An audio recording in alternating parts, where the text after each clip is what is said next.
아침 해가 떠오른다. 일어나라. 새 아침이 너를 반긴다. 이제 일어나라. 네, 안녕하세요. 3월 4일 금요일입니다.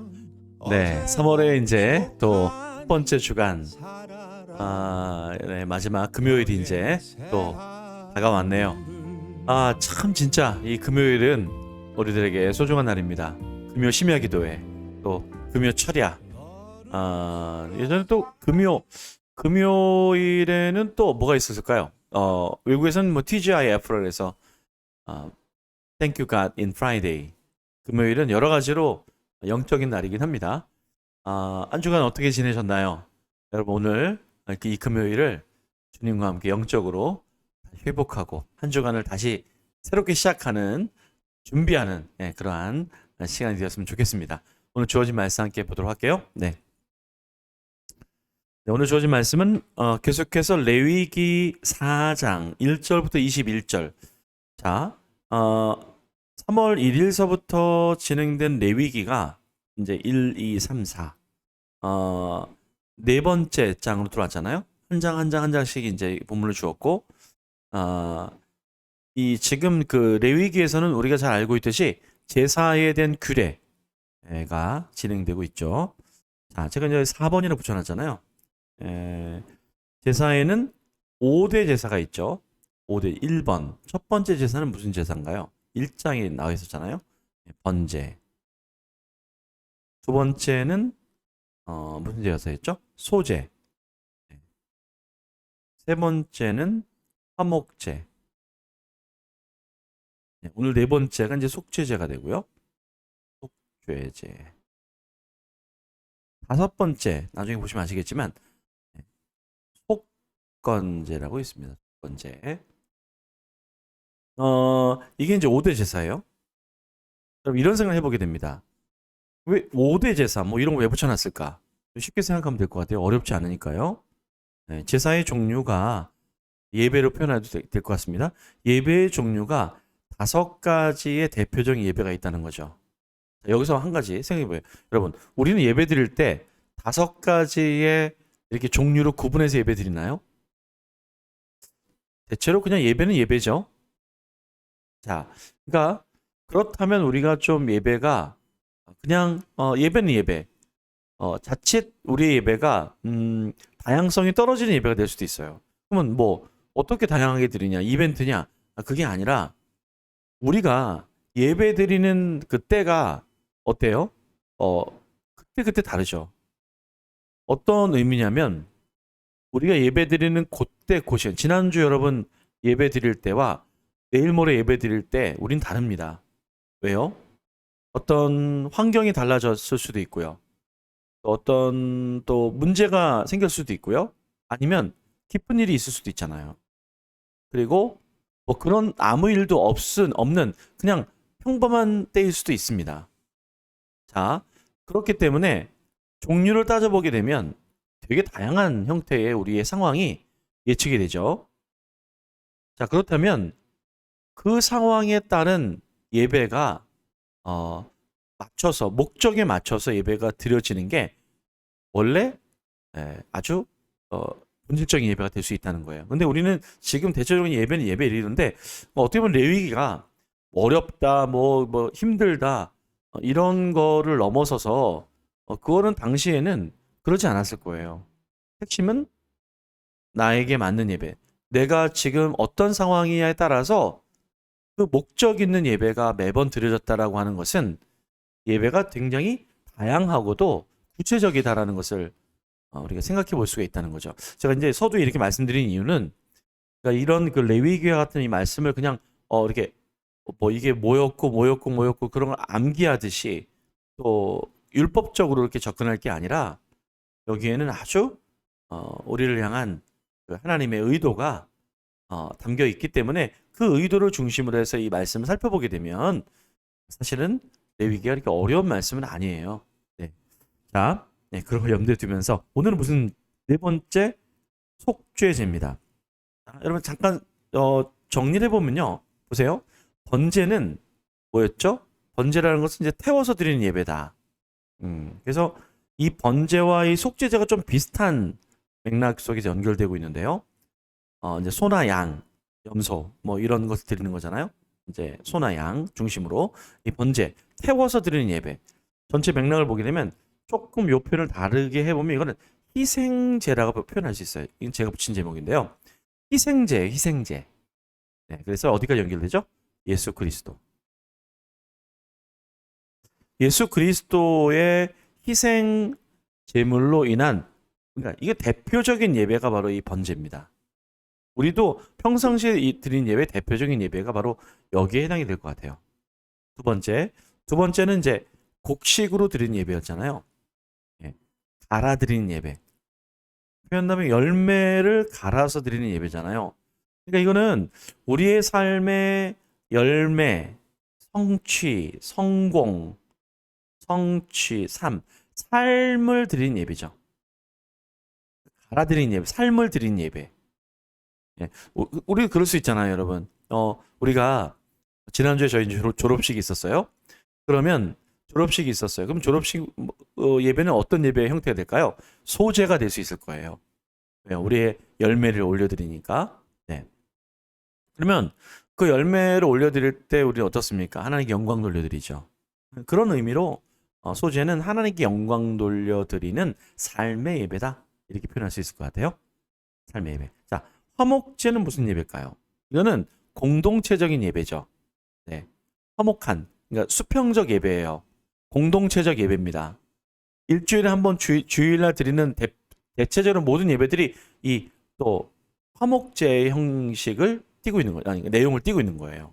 공동체적 예배죠. 공동체적 예배. 자, 그럼 오늘 이 속죄제는 딱 봐도 압니다. 죄가 들어가 있잖아요. 그러니까 죄. 물론 번제에도 이걸 다루긴 하지만 희생제라고 보고요. 예수 그리스도와 연결된. 자, 속죄제도 물론 연결되지만 이거는 어떤 걸까요? 구체적인 나의 죄를 용서함 받기 위한 목적 있는 예배예요. 표현이 좀 이해가 되시죠? 사람마다 여러분이 다 다르잖아요. 사람마다 여러분 예배 나올 때 상황이 다 다릅니다. 여러분 혹시 만약에 내가 이번 주에 어떤 누구에게도 말할 수 없는 하나님 앞에 범죄했어요. 죄를 지었어요. 그러면 그 주일에 우리는 속죄제의 예배를 드릴 수가 있는 거예요. 그 사람은요. 또 우리는요. 바로 그런 것이죠. 첫 번째는 나중에 또 이어진 말씀드릴게요. 자, 오늘 속죄제의 말씀을 염두에 두면서 뭐 거의 시간을 다 썼네요. 자, 네, 그래도 괜찮습니다. 말씀을 보고 의미가 중요하니까요. 자, 함께 말씀 읽어보도록 할게요. 1절부터 여호와께서 모세에게 말씀하여 이르시되 이스라엘 자손에게 말하여 이르라. 누구든지 여호와의 계명 중 하나라도 그릇 범하였으되 만일 기름 부음을 받은 제사장이 범죄하여 백성의 허물이 되었으면 그가 범한 죄로 말미암아 흠없는 숫송아지로 속죄 제물을 삼아 여호와께 드릴지니 그 숫송아지를 회막 문 여호와 앞으로 끌어다가 그 숫송아지의 머리에 안수하고 그것을 여호와 앞에서 잡을 것이요 기름 부음을 받은 제사장은 그 숫송아지의 피를 가지고 회막에 들어가서 그 제사장이 손가락에 그 피를 찍어 여호와 앞 곧 성소의 휘장 앞에 7번 뿌릴 것이며 제사장은 또 그 피를 여호와 앞 곧 회막 안 향단 뿔들에 바르고 그 송아지의 피 전부를 회막문 앞 번제단 밑에 쏟을 것이며 또 그 속죄 제물이 된 숫송아지의 모든 기름을 떼어낼지니 곧 내장에 덮인 기름과 내장에 붙은 모든 기름과 두 콩팥과 그 위에 기름 곧 허리 쪽에 있는 것과 간에 덮인 꺼풀을 콩팥과 함께 떼어내되 화목제 제물의 소액에서 떼어남 같이 할 것이요 제사장은 그것을 번제단 위에서 불사를 것이며 그 숫송아지의 가죽과 그 모든 고기와 그것의 머리와 정강이와 내장과 똥 곧 그 송아지의 전체를 진영 바깥에 버리는 곳인 정결한 곳으로 가져다가 불로 나무 위에서 사르되 곧 재버리는 곳에서 불사를 지니라. 만일 이스라엘 온 회중이 여호와의 계명 중 하나라도 부지 중에 범하여 허물이 있으나 스스로 깨닫지 못하다가 그 범한 죄를 깨달으면 회중은 숫송아지를 속죄제로 드릴지니 그것을 회막 앞으로 끌어다가 회중의 장로들이 여호와 앞에서 그 숫송아지 머리에 안수하고 그것을 여호와 앞에서 잡을 것이요 기름 부음을 받은 제사장은 그 숫송아지의 피를 가지고 회막에 들어가서 그 제사장이 손가락으로 그 피를 찍어 여호와 앞 휘장 앞에 7번 뿌릴 것이며 또 그 피로 회막 안 여호와 앞에 있는 제단 뿔들에 바르고 그 피 전부는 회막문 앞 번제단 밑에 쏟을 것이며 그것의 기름은 다 떼어 제단 위에서 불사르되 그 숫송아지를 속죄제에 숫송아지에게 한 것 같이 할지며 제사장이 그것으로 회중을 위하여 속죄한즉 그들이 사함을 받으리라.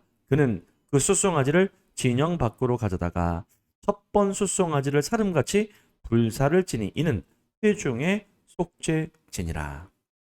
어떠세요? 여러분 설명이 좀 이해가 되시죠?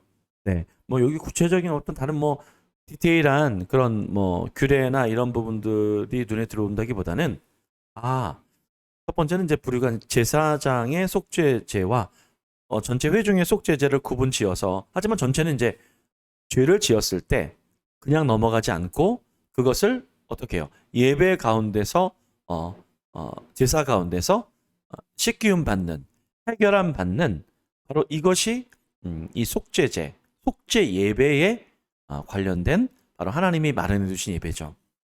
여러분, 죄는 누누이 계속 말씀드리지만 죄는 왜 문제입니까?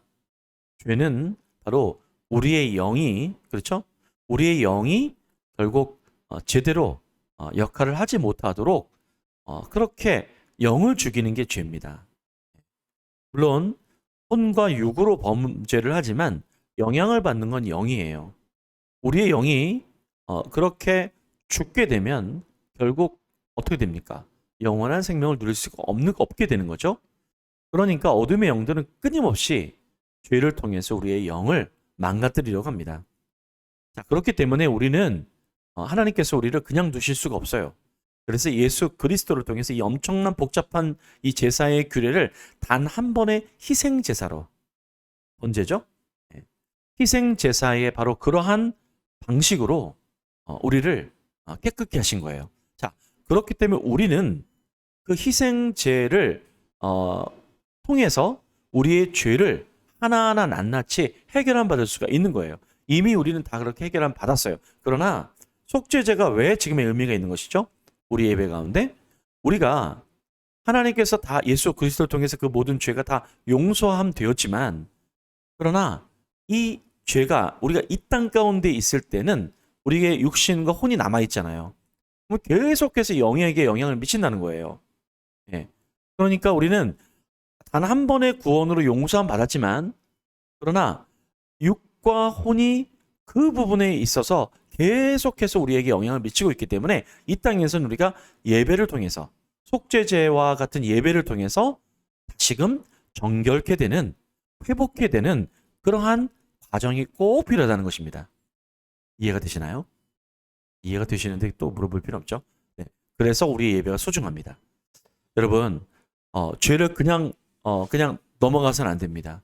그 죄에 대해서 민감해야 되죠. 왜요? 우리의 영이 죽게 되면 사라지게 되면 안 되잖아요. 물론 어떻게 영원한 생명을 이미 주셨는데 그렇게 되면 안 되잖아요. 이 땅에서. 이 땅에서를 의미하는 거예요. 자, 그러니까 깨어서 우리는 예배 가운데 이 예배가 형식적인 예배, 익숙한 예배, 그냥 의례적인 예배, 이게 경계해야 되는 것이죠. 날마다 예배는 이 5가지의 그 깊은 예배의 목적의 다름과 같이 다양하게 드릴 수 있는 것처럼 우리의 그것을 가지고 어떻게 해요? 우리의 예배가 하나님 앞에서 그러한 이 예배의 목적이 이루어지 특별히 뭡니까? 우리의 죄가 구체적으로 깨끗하게 이제 정결한 것을 확인하고 새로운 영의 회복이 성령의 회복이 성령이 임하는 영의 회복이 우리의 예배 가운데 있어야 된다는 것입니다. 여러분, 우리의 예배가 성령 충만한 회복의 예배, 죄가 씻겨지는 예배, 죄가 떠나가는 예배, 바로 그러한 예배가 되기를 주님의 이름으로 말씀을 마무리하겠습니다. 네. 말씀이 참 이게 저도 레위기는 예전에 참 어렵게 느껴졌는데요. 이번만큼은 레위기가 너무 잘 다가오는 것 같아요. 연륜이 붙었는지요. 예배가 왜 소중한지, 왜 하나님께서 이렇게 만들어 주셨는지 대단한 걸 찾아보지 않고 주석을 찾아보지 않더라도 삶에서 이게 다가옵니다. 여러분, 우리의 5 대표적인 이 제사의 규례가 율법이 아니라 어떤 성경 지식이 아니라 진정 예배가 우리 안에 이렇게 다가오는, 우리 예배가 이 땅에서 드려지는 예배가 얼마나 소중한지 그것을 기대하고 우리의 예배가 새로워지는 그런 시간이 되었으면 좋겠습니다. 이번 한 주도 주님께서 함께해 주셨는데요. 주일 예배 잘 드리시고 다음 주 월요일 날 말씀 앞에서 다시 만나 뵙도록 하겠습니다. 여러분을 사랑하고 축복합니다. 감사합니다.